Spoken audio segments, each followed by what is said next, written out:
Shalom jemaat yang dikasihi Tuhan. Selamat hari Minggu untuk kita semua dan selamat beribadah bersama ibadah online dari GMI Pos Pelayanan Cibubur. Kiranya kita semua boleh mengalami Kristus melalui ibadah kita di pagi hari ini. Tuhan memberkati kita.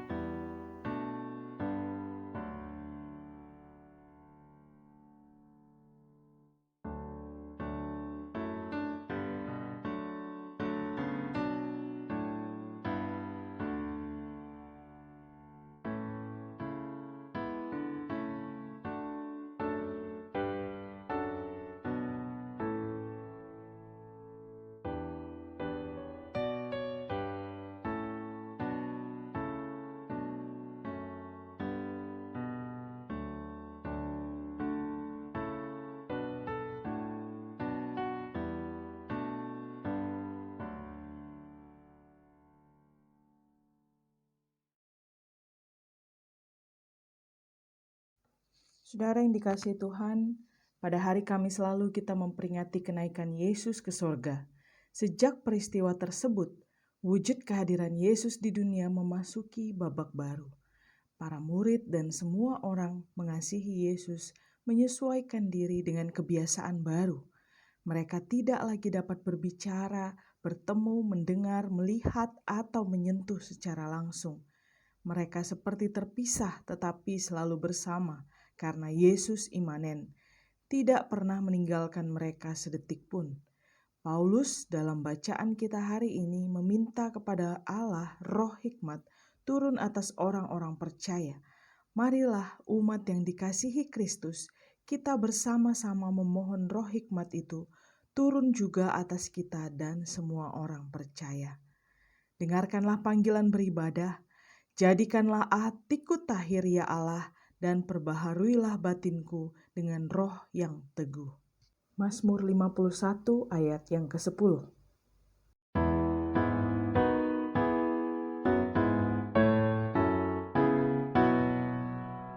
Pujilah Tuhan Sang Raja yang Maha Mulia. Segenap hati dan jiwaku pujilah Dia.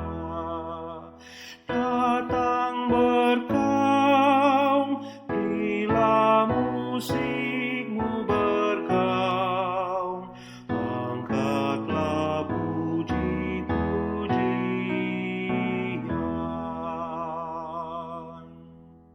Pujilah Tuhan segala kuasa padanya,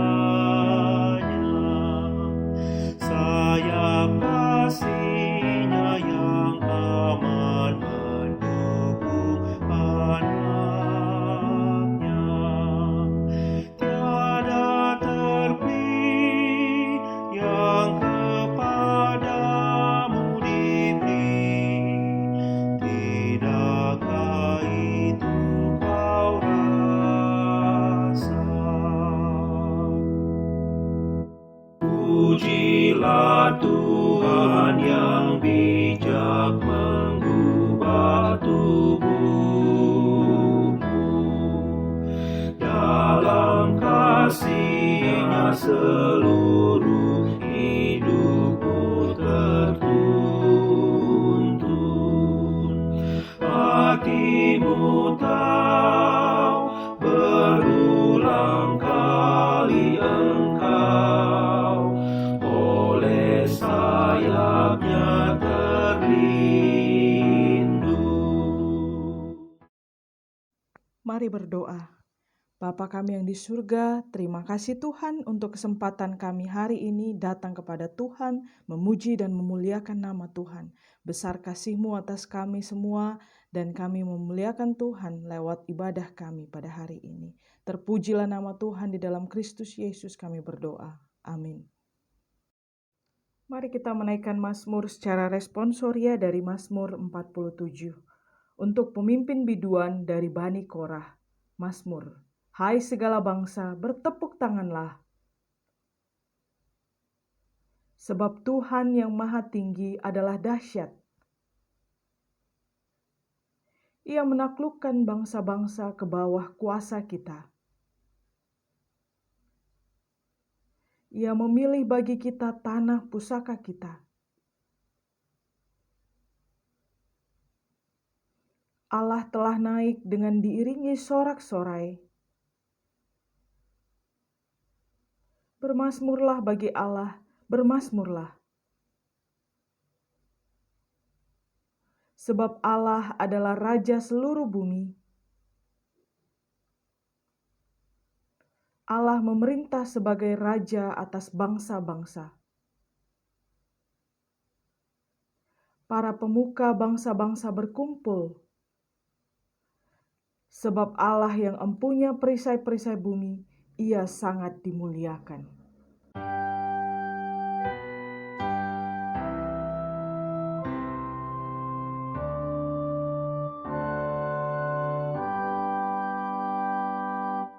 Mulia bagi Bapa,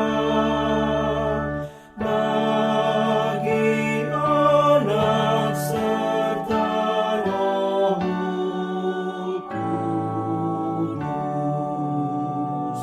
dari permulaannya, sekarang dan akan jadi selama-lamanya.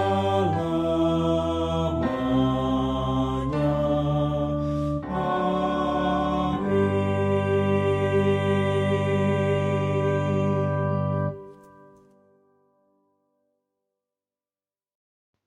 Bersama dengan gereja di sepanjang abad dan tempat, marilah kita mengucapkan pengakuan iman rasuli. Aku percaya kepada Allah, Bapa yang Maha Kuasa, Khalik langit dan bumi, dan kepada Yesus Kristus, anaknya yang tunggal Tuhan kita, yang dikandung daripada Roh Kudus, lahir dari anak darah Maria, yang menderita di bawah pemerintahan Pontius Pilatus, disalibkan, mati dan dikuburkan. Pada hari yang ketiga, bangkit pula dari antara orang mati, naik ke surga, duduk di sebelah kanan Allah, Bapa yang Maha Kuasa, dan akan datang dari sana untuk menghakimi orang yang hidup dan yang mati. Aku percaya kepada Roh Kudus, gereja yang kudus dan am, persekutuan orang-orang kudus, pengampunan dosa, kebangkitan daging, dan hidup yang kekal. Amin.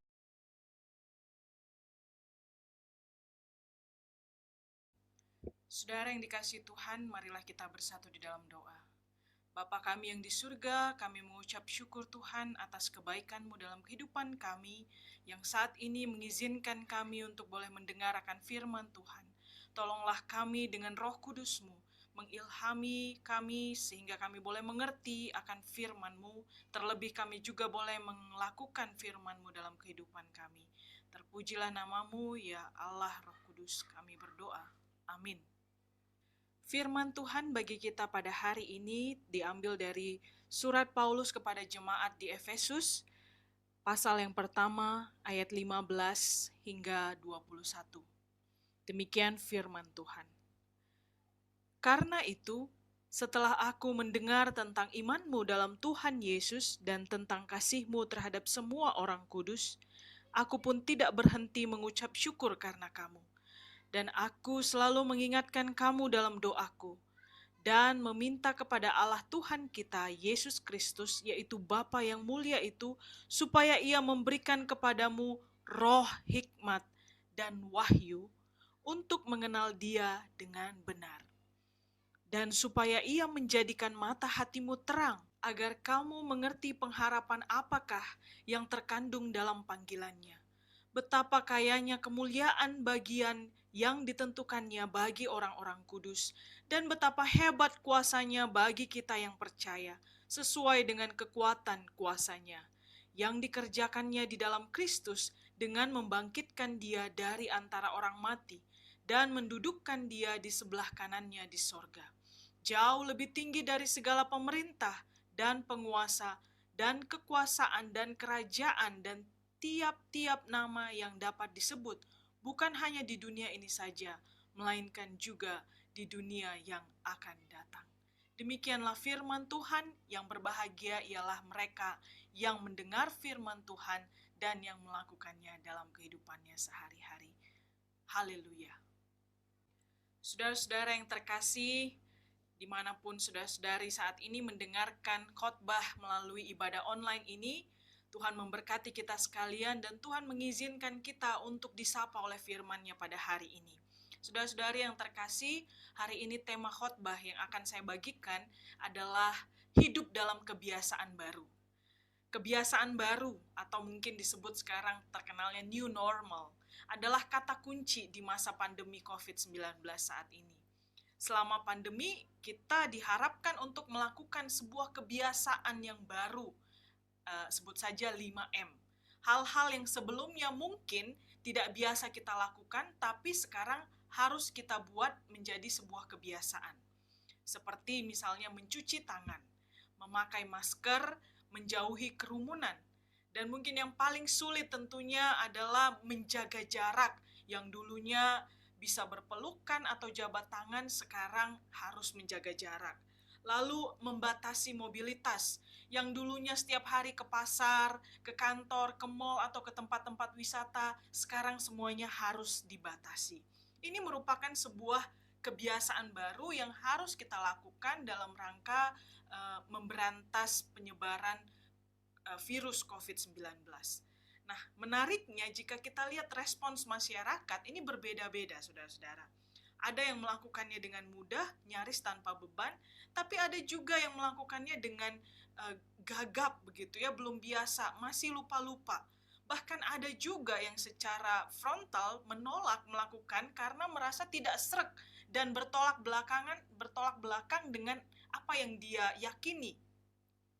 Nah, menarik memang jika kita melihat fenomena yang terjadi di masyarakat mengenai kebiasaan baru di masa pandemi ini. Nah, apapun itu, saudara yang terkasih, kebiasaan baru memang bukan hal yang mudah. Yang biasanya begini, sekarang harus begitu. Apalagi kebiasaan adalah sesuatu yang sudah menubuh, dilakukan secara rutin dan terus-menerus. Untuk mengubah sesuatu yang sudah melekat dalam diri kita, ini banyak sekali tantangannya. Nah, saudara-saudari yang terkasih, bicara tentang kebiasaan baru dalam kehidupan rohani kekristenan kita bisa belajar dari apa yang terjadi pada murid-murid Yesus. Pada hari Kamis yang lalu kita merayakan hari kenaikan Yesus Kristus. Setelah Yesus naik ke surga, murid-murid mau tidak mau harus menjalani sebuah kebiasaan baru. Apa itu? Yang selama ini mereka ketika melakukan pelayanan, mengajar, mereka selalu bersama-sama dengan Yesus. Yesus ada di samping mereka.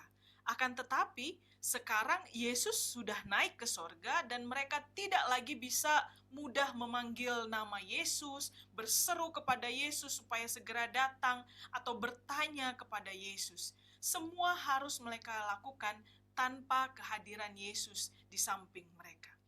Tentu saja hal ini akan menjadi kebiasaan yang baru, yang mau tidak mau harus dilanjutkan dan dilakukan oleh para murid-murid. Namun, secara menakjubkan, murid-murid melakukannya dengan luar biasa. Itu karena tuntunan Roh Kudus yang turun atas mereka pada hari Pentakosta. Multiplikasi terjadi, ribuan orang datang mendengar khotbah Petrus dan banyak orang percaya kepada Yesus Kristus. Saudara-saudari yang terkasih, bacaan kita di dalam kitab Efesus ini juga menjelaskan pesan dan doa Paulus kepada jemaat yang dia kasihi, yaitu jemaat di Efesus. Jemaat Efesus kala itu sedang terancam oleh ajaran-ajaran yang berpotensi memecah belah jemaat. Ada saja provokator yang tidak suka kalau jemaat itu satu dan hidupnya menjadi satu tubuh di dalam Kristus. Paulus sendiri harus dipenjara karena menantang penguasa yang berusaha memecah belah keutuhan umat Allah. Bisa dikatakan jemaat Efesus ini menjadi ricuh, kebingungan dan tidak punya pegangan. Nah, Paulus sendiri sebagai panutan rohani mereka sudah berada dalam penjara. bukan karena kesalahannya tetapi karena membela imannya. Pasti pertanyaan juga muncul ya dalam pikiran jemaat di Efesus ini. Apakah hal yang sama akan terjadi bagi kami ketika kami menjalankan iman di dalam Kristus Yesus? Nah, saudara-saudari yang terkasih, untuk itulah Paulus menuliskan surat nasihatnya kepada jemaat di Efesus, supaya mereka tidak berlama-lama tinggal di dalam kegalauan, kebingungan, tetapi justru hidup di dalam sebuah kebiasaan yang baru. Apa itu kebiasaan baru? Yaitu kebiasaan untuk hidup di dalam tuntunan roh hikmat dan wahyu untuk mengenal Allah dengan benar. Roh hikmat dan wahyu akan menjadikan mata hati terang dan mengerti tentang arti pengharapan yang terkandung dalam panggilan Kristus. Jadi ini yang menjadi intisari dari nasihat yang dituliskan Paulus kepada jemaat di Efesus. Saudara-saudari yang terkasih, bicara tentang kebiasaan. Saya saat ini sedang berusaha membangun kebiasaan untuk berolahraga dan menjaga asupan serat yang cukup. Saya lakukan ini tentu karena ada warning dari dalam tubuh. Nah, untuk melakukannya, saya tentu tidak mulus-mulus saja. Banyak juga tantangan, banyak godaan, kesibukan sehingga tidak melakukan olahraga, atau banyak makanan enak yang biasanya tidak mengandung serat dan lain-lain. Tantangan ini bisa dihadapi ketika saya betul-betul memahami dan menyadari kebutuhan tubuh saya.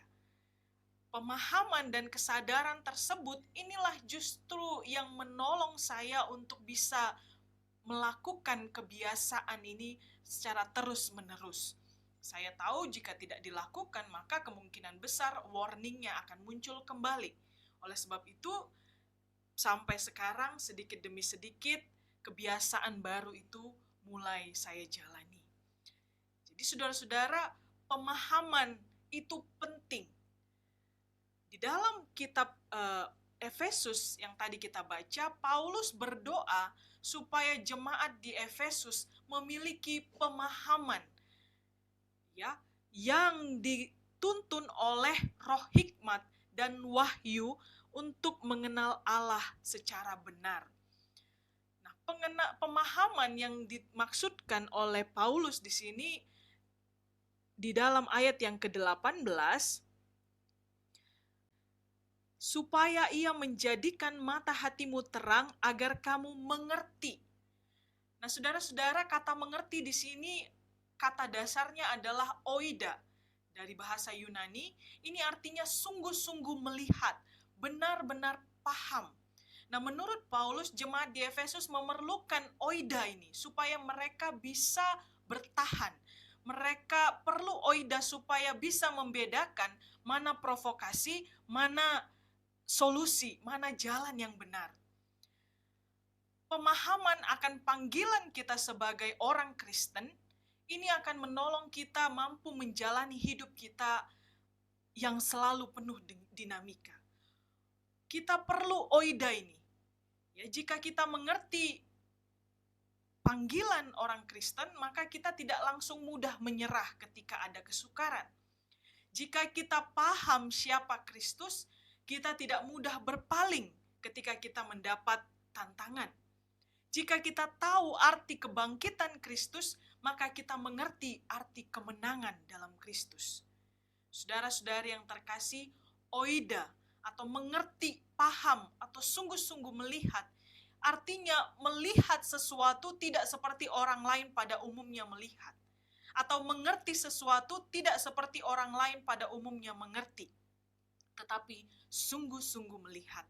Mata hati menjadi terang. Ingat, kata terang sering digunakan untuk menjelaskan tentang Allah maupun firman Tuhan, sehingga kita disebut anak-anak terang. Kita tidak cuma bisa mengerti sesuatu dengan terang dan yakin akan pengharapan dalam panggilan sebagai orang Kristen, tetapi kita pun dipanggil untuk menjadi terang. Jadi oida ini adalah hal yang sungguh-sungguh kita butuhkan dalam rangka menghidupi kebiasaan baru sebagai orang-orang Kristen yang dipenuhi tantangan. Saudara yang terkasih, ada banyak orang sulit melakukan kebiasaan baru ini oleh karena dia tidak sungguh-sungguh mengerti apa yang terjadi dan mengapa kita harus melakukannya. Banyak orang tidak mau berubah karena dia tidak tahu atau tidak sadar mengapa dia harus berubah. Termasuk juga orang Kristen. Banyak orang tidak mau melakukan panggilan sebagai orang Kristen karena dia tidak sungguh-sungguh memahami kenapa kita harus melakukannya. Oleh sebab itu, untuk memahami panggilan kita sebagai orang Kristen, kita perlu mengenal Kristus secara sungguh-sungguh, supaya kita tidak menjadi orang Kristen yang mudah pupus, putus harapan, mudah jatuh, karena kita tidak punya oida, tidak bisa mengenal Allah secara benar. Ini yang ditegaskan Paulus di ayat 19 dan seterusnya. Dia menggambarkan bagaimana Kristus, Allah, Bapa, Anak, dan Roh Kudus itu betul-betul menyatu dan nyata di tengah-tengah kita. Dikatakan betapa kayanya kemuliaan bagian yang ditentukannya bagi orang-orang kudus, dan betapa hebat kuasanya bagi kita yang percaya, sesuai dengan kekuatan kuasanya yang dikerjakannya di dalam Kristus dengan membangkitkan Dia dari antara orang mati dan mendudukkan Dia di sebelah kanannya di sorga, jauh lebih tinggi dari segala pemerintah dan penguasa dan kekuasaan dan kerajaan dan tiap-tiap nama yang dapat disebut, bukan hanya di dunia ini saja, melainkan juga di dunia yang akan datang. Oleh sebab itu, saudara-saudara, kita perlu mendapatkan oida. Oida ini yang harus kita sungguh-sungguh pegang. Manusia sering terbatas dalam mengerti, memahami segala sesuatu. Akan tetapi kita bisa mendekatkan diri kepada sumber hikmat. Seperti di Amsal 1 ayat 7, takut akan Tuhan adalah permulaan hikmat. Itulah sebabnya Paulus berdoa kepada Tuhan supaya jemaat Efesus dipenuhi senantiasa dengan roh hikmat, supaya mereka tidak ragu-ragu akan panggilan mereka sebagai satu tubuh di dalam Kristus. Kita perlu memulai kebiasaan rohani kita, kebiasaan baru di dalam kehidupan rohani kita masing-masing, yaitu kebiasaan yang dituntun oleh roh hikmat dan wahyu Allah.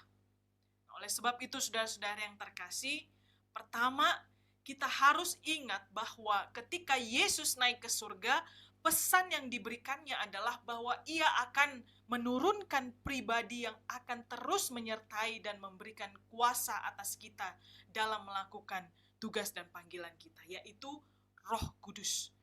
Roh itu ada bersama dengan kita. Namun, kita perlu menyadari dan merespons sapaannya setiap hari.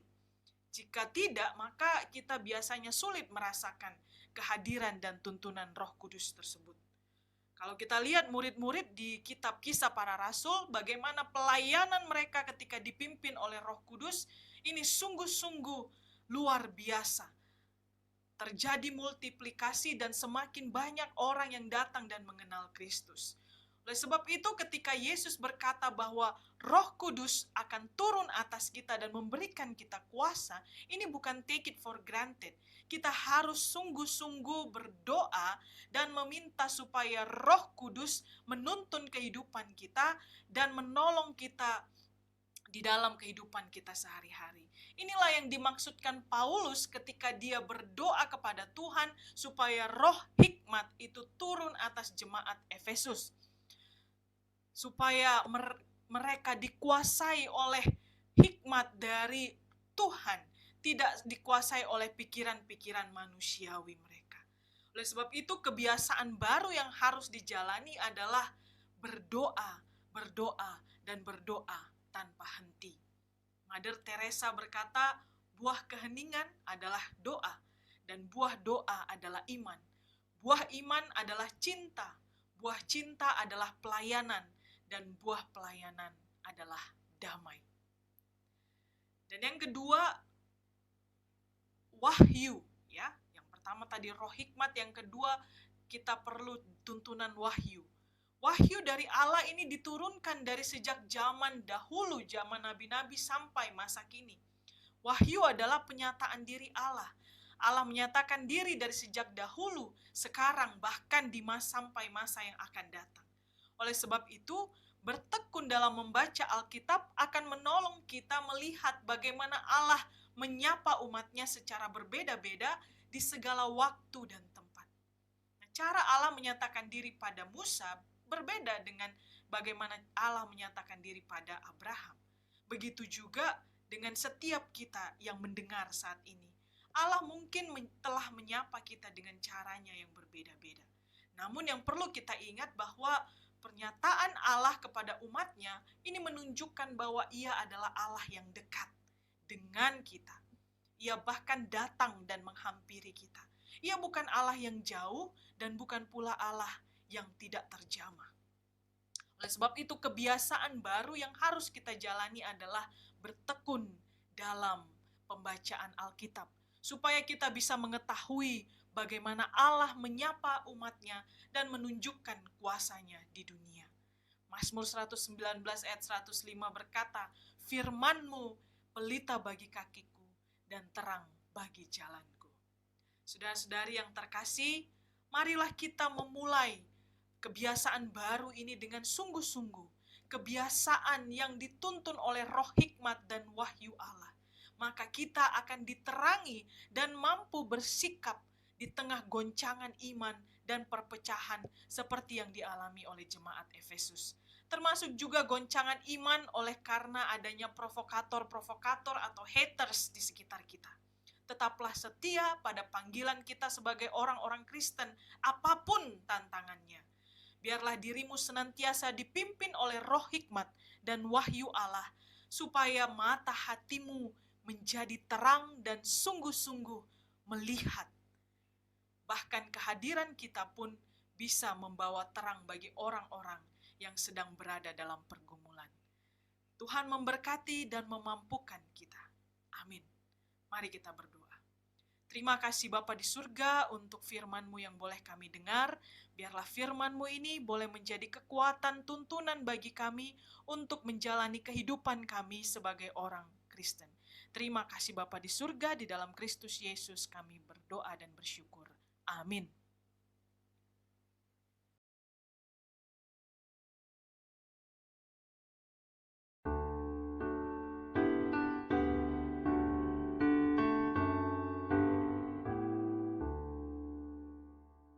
Kaulah ya Tuhan, surya hidupku.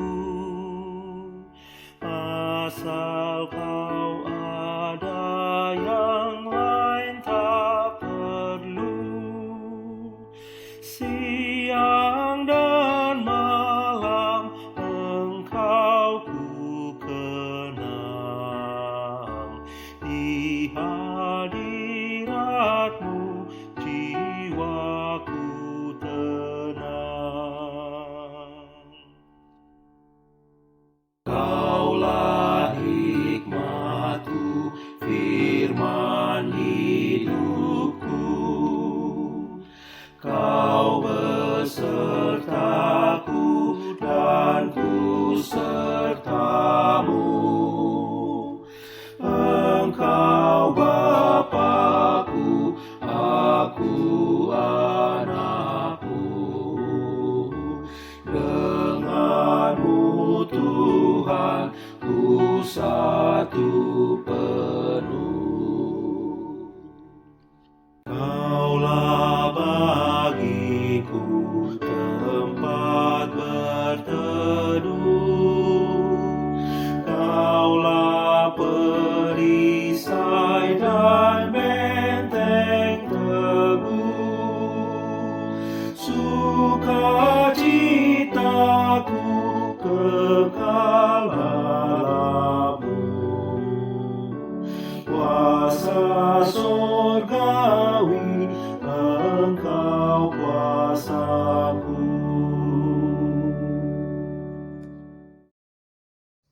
Mari kita bersama-sama berdoa di dalam doa syafaat. Bapa kami yang di surga, terima kasih Tuhan untuk ibadah hari ini. Kami boleh disapa oleh firman Tuhan dan kami pun juga boleh menaikkan puji-pujian kami. Bapa di surga, terima kasih Tuhan karena kami boleh belajar hari ini untuk melakukan sebuah kebiasaan rohani, yaitu kebiasaan yang dituntun oleh roh hikmat Tuhan dan juga wahyu Allah. Bapa, ajar kami untuk boleh melakukannya setiap hari dengan tulus, konsisten, dengan pertolongan Tuhan, supaya kami dapat menghidupi panggilan kami sebagai orang-orang Kristen. Bapa di surga, kami pun juga menaikkan doa kami untuk gereja GMI Pos Pelayanan Cibubur. Tuhan kiranya yang terus memberkati pertumbuhan gereja ini, begitu juga dengan jemaat-jemaat-Mu ya Bapa, biar kami juga memiliki iman di dalam Tuhan sehingga kami pun boleh setia melakukan kebiasaan-kebiasaan rohani yang melatih kami untuk terus mengenal Kristus dengan sungguh-sungguh. Bapa di surga, kami juga saat ini mau berdoa untuk saudara-saudari kami yang sedang bergumul di dalam kehidupan mereka. Bapa di surga, kami berdoa untuk korban pembunuhan oleh teroris di Poso. Kiranya Tuhan menghibur keluarga dan juga menolong pemerintah untuk menegakkan keadilan bagi mereka. Kami juga mau berdoa Tuhan untuk masyarakat Indonesia, para pemudik, biarlah mereka boleh tetap menjaga prokes dan yang ketat sehingga tidak mempertajam kenaikan kasus COVID-19 di Indonesia ini. Bapa di surga, kami juga mau mengingat saudara-saudari kami saat ini. Kami mengingat Ibu Joyce Hutagalung, Ibu Sinta Simanungkalit, Ibu Panggabean Boru Pangaribuan, dan juga pergumulan keluarga, tiap keluarga. Tuhan kiranya yang menolong dan merangkul mereka senantiasa. Kami juga mau berdoa untuk anak-anak sekolah minggu. Tuhan kiranya yang terus memelihara mereka dalam pertumbuhannya. Mereka tetap boleh setia di dalam Tuhan dan menjadi anak-anak yang takut akan Tuhan. Terima kasih Bapa di surga, kami juga mau berdoa untuk gerejamu, Gereja Metodis Indonesia, baik yang di wilayah 1 maupun di wilayah 2. Tuhan kiranya terus menjamah gerejamu ini, sehingga gerejamu ini boleh terus menjadi berkat di tengah-tengah bangsa Indonesia.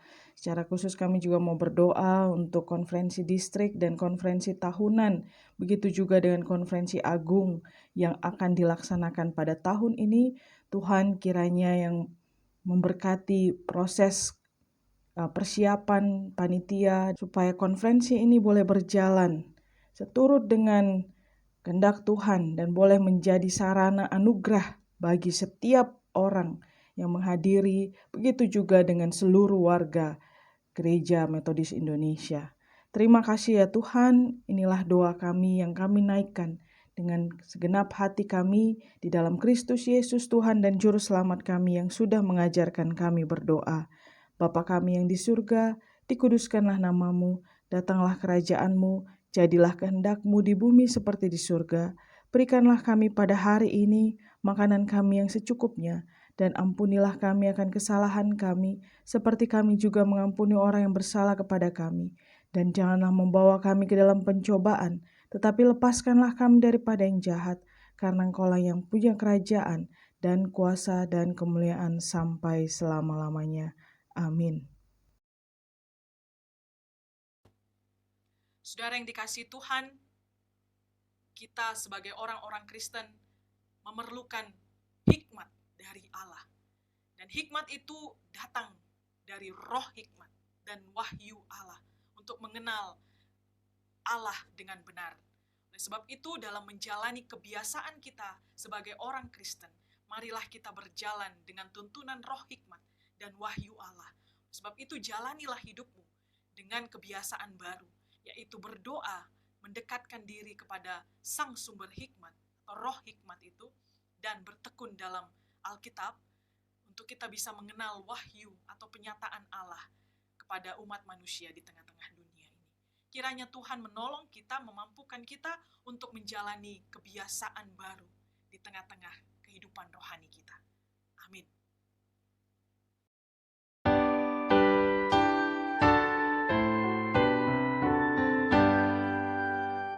kepada Allah beri puji, serta kepada Al-Masih, Roh Kudus muliakan,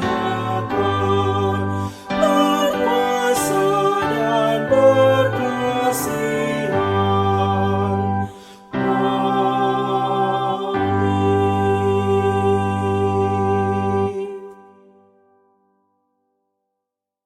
Saudara-saudara yang terkasih, jalanilah kehidupanmu dan terimalah berkat dari Tuhan. Tuhan memberkati engkau dan melindungi engkau. Tuhan menyinari engkau dengan wajah-Nya dan memberi engkau kasih karunia. Tuhan menghadapkan wajah-Nya kepadamu dan memberi engkau damai sejahtera. Amin. Amin.